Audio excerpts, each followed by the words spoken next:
علامہ صاحب مجھے یہ بتائیے گا کہ جو قربانی کے دن ہیں یا قربانی کے ایام ہیں وہ کتنے ہیں یا کس کس دن تک قربانی ہو سکتی ہے؟ جو عرف عام میں بتاؤں کہ جو یعنی کہ مشہور ہے وہ یہ ہے کہ تیسرے دن کی ظہر سے پہلے تک قربانی جائز ہے.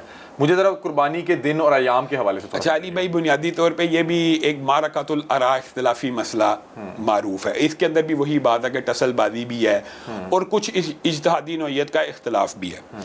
اب مجھے آپ نے بتانا ہے کہ جب ہم سارے حج کرنے کے لیے جاتے ہیں، سارے مسلمان جاتے ہیں، تب قربانی کے دن کتنے ہوتے ہیں؟ اور جب ہم پاکستان میں ہوتے ہیں تب قربانی کے دن کتنے ہوتے ہیں؟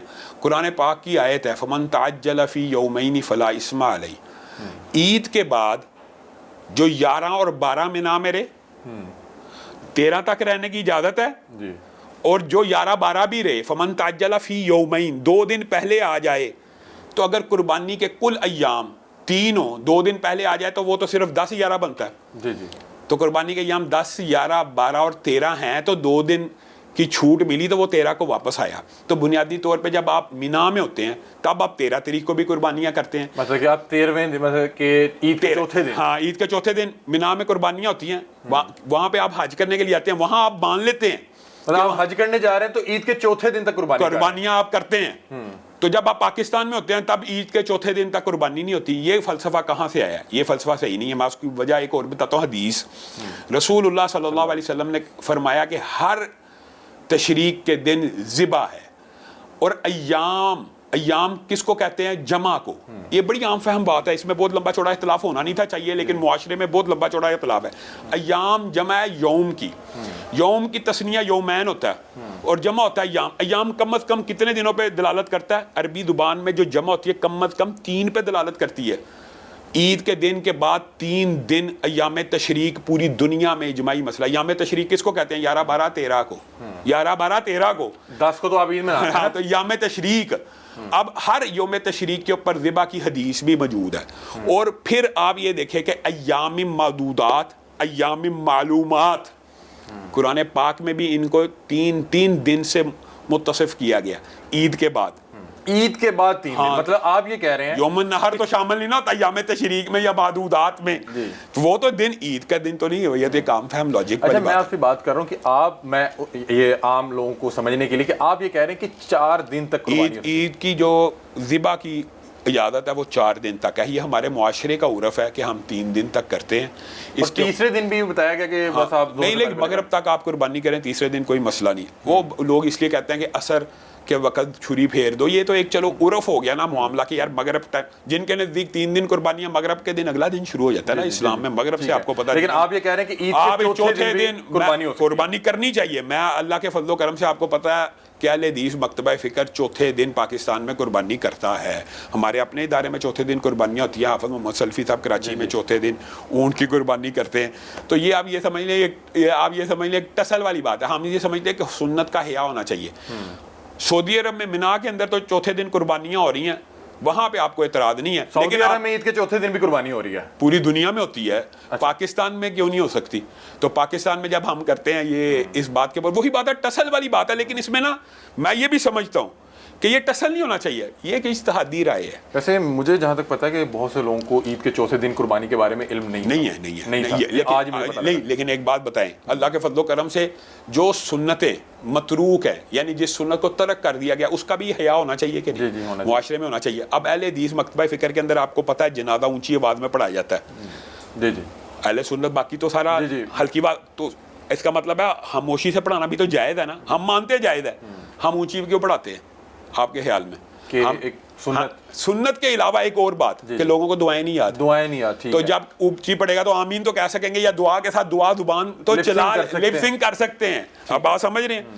تو اگر چوتھے دن قربانی کی سنت کا حیا ہم نہیں کریں گے تو کون کرے گا؟ تو چوتھے دن کے تک قربانی ہونی چاہیے اور اس کا ابلاغ ہونا چاہیے. اور یہ بھی وہی بات آئی. میں یہ بات ضرور کہنا چاہتا ہوں کیونکہ ہمارے پاکستان میں فقہ حنفی کی اکثریت ہے. وہ یہ سمجھتے ہیں یہ جی فقہ حنفیوں کی مخالفت نہیں. یہ بھی ایک اجتہادی نوعیت کا مسئلہ ہے. خود اہل حدیث میں بعض عالم 3 دن کو کہتے ہیں عرف ہے تو کر لو. اب معاشرے میں ایک عرف آیا چوتھے دن نہ کرو. یعنی اسی طرح حناف میں بھی چوتھے دن کی قربانی کے قائل لوگ موجود ہیں. تو ایک اجتہادی نوعیت کا مسئلہ ہو جب رسول اللہ صلی اللہ علیہ وسلم سے ثابت ہو, قرآن کی آیت سے ثابت ہے, اور آپ دیکھیں نا فمن تعجل فی یومین سے ثابت ہے. کوئی حاجی 12 تاریخ کو, یعنی آپ یہ بتائیں کوئی حاجی جو بھی حج کرنے کے لیے جاتا ہے وہ 11 کو, یعنی 10, اگر 2 دن وہ 10 اور 11 کو قربانی کا دن سمجھتے ہیں تو 11ویں تاریخ کو مینا سے واپس آتا ہے.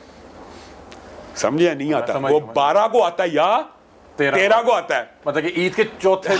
بات عام لاجیکلی, یعنی قرآن کی آیت ہے یار, قرآن کی نص ہے. یا وہ 13 کو واپس آتا ہے یا جو رخصت ہے وہ 12 کو واپس آ جاتا ہے. اگر 12 تک کی دن ہے تو پھر اس کو 11 کو واپس آنا چاہیے قربانی کے لیے. اب بات سمجھ واپس آ جائے پھر احرام کو.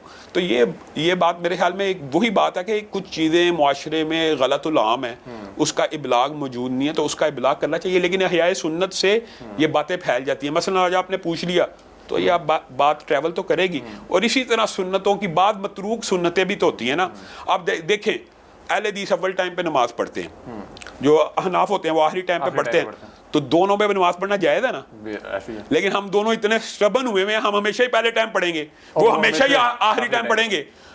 کبھی تو یار دونوں سنو, یہ سمجھ رہے ہیں نا, یہ بات ہے پہلے ٹائم پڑھنے, کبھی آپ آخری ٹائم. اگر یہ ہو جائے نا معاشرے میں تو یہ ٹسل بازیاں ختم ہو جائیں. اچھا مجھے یہ بتائیے گا, اب میں تھوڑا سا عید کے دن کے حوالے سے پوچھنا چاہ رہا ہوں کہ بہت سے لوگ عید کی نماز سے پہلے تکبیر کر دیتے ہیں. کیا عید کی نماز سے پہلے تکبیر ہو سکتی ہے؟ اچھا اب بات یہ بتائیں کہ یہ تو ایک ایسی چیز ہے جس کے بارے میں واضح نص موجود ہے. ابو بردہ نے, رسول اللہ صلی اللہ علیہ وسلم کے صحابی ہیں, وہ صبح اٹھتے ہیں, قربانی کے لیے ایک بکری لائے ہوئے ہیں, اپنے معاشرے پہ نظر ڈالتے ہیں اور دیکھتے ہیں یار یہ بڑے غریب لوگ ہیں. وہ صبح صبح اٹھتے ہیں, عید کی نماز سے پہلے اس کی ذبح کرتے ہیں اور رسول اللہ کے پیچھے عید پڑھنے آ جاتے ہیں. اور رسول اللہ صلی اللہ علیہ وسلم کو آ کے اپنی بطور نیکی کے اظہار کے لیے تحدیث نعمت کے طور پہ بتاتے ہیں کہ اللہ کے رسول, آج میں عید کی نماز آپ کے پیچھے تو پڑھی ہے, لیکن میں اپنے گھر سے قربانی کر آیا ہوں. میں اپنے گھر سے قربانی عید کی نماز سے پہلے کر آیا ہوں. اس نیت دیکھیں کتنی عمدہ ہے کہ میرے محلے میں غریب لوگ ہیں, سب سے پہلے ان کی پیٹ میں جاؤ ابو بردہ کی بکری کا گوشت جائے تو مجھے ثواب ملے. رسول اللہ صلی اللہ علیہ وسلم کی پیشانی کے اوپر سلبٹیں پڑ گئی. تو رسول اللہ صلی اللہ علیہ وسلم نے ابو بردہ کو کہا اگر آپ قربانی کا ثواب حاصل کرنا چاہتے ہیں تو عید کی نماز کے بعد کریں. اب عید کی نماز کتنے منٹ کی ہوتی ہے؟ 5 منٹ 10 منٹ لگا لیں. تو 10 منٹ پہلے اگر کیا تو وہ اس لیے قبول نہیں کہ رسول اللہ کی سنت نہیں ہے, اور 10 منٹ بعد کیا تو اس لیے قربانی ہے کہ وہ رسول اللہ کے فرمان کے مطابق ہے. تو جو بندہ عید کی نماز سے پہلے قربانی کرتا ہے نا, اس کی کوئی قربانی نہیں, وہ صدقہ تو ہو سکتا, قربانی نہیں ہے. تو یہ جو کسائی ہیں یہ تو فجر کے بعد. اچھا یہ جو بات ہوتی ہے نا, یہ کسائی ہوتا ہے وکیل.